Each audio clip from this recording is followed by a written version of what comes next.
Bonjour à tous, bienvenue sur la chaîne YouTube des numériques. Aujourd'hui, on est là pour vous parler d'un nouveau téléphone, le Xiaomi Redmi 5 Plus. Et oui, Xiaomi, le constructeur qui a été très longtemps cantonné à la Chine et à l'Inde, arrive tout doucement en France et est vendu aujourd'hui par quelques revendeurs sur le web. Et dans le maigre catalogue qu'on a en France, aujourd'hui, il y a déjà un produit qui se démarque, c'est ce Xiaomi Redmi 5 Plus.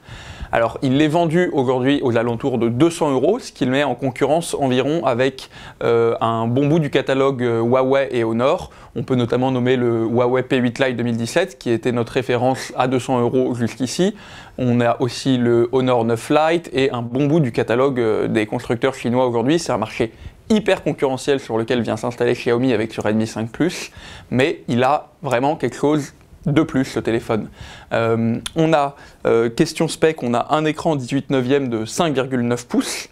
À l'intérieur, on a une puce Qualcomm Snapdragon 625, qui est une puce connue pour être relativement économe en énergie, tout en fournissant un bon équilibre entre performance et économie d'énergie. On a 3 Go de RAM pour l'accompagner, on a un lecteur d'empreintes au dos, on a une batterie de 4000 mAh, bref, c'est tout ce qu'il y a pour faire un bon téléphone milieu de gamme à ce prix-là.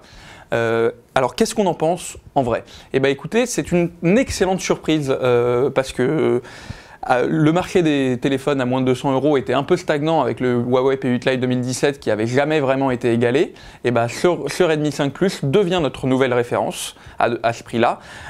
C'est un téléphone qui a une qualité de construction et de finition impeccable. On a un dos en métal et des bords légèrement arrondis et tout. C'est vraiment un téléphone très agréable en main et vraiment qui n'a pas à rougir face au reste de la concurrence. On a des performances qui sont impeccable, on a une autonomie très solide. Le Snapdragon 625 et les 3 Go de RAM permettent de jouer à des jeux, de faire tourner Android sans trop de problèmes.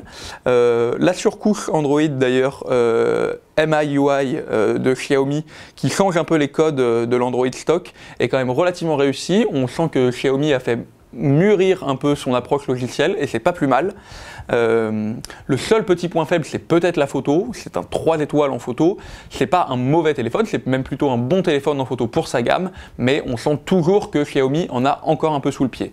Bref, qu'est-ce qu'on en pense? Eh ben, c'est une excellente surprise, c'est un 4 étoiles et vraiment pour le prix, eh bien aujourd'hui on n'a pas mieux.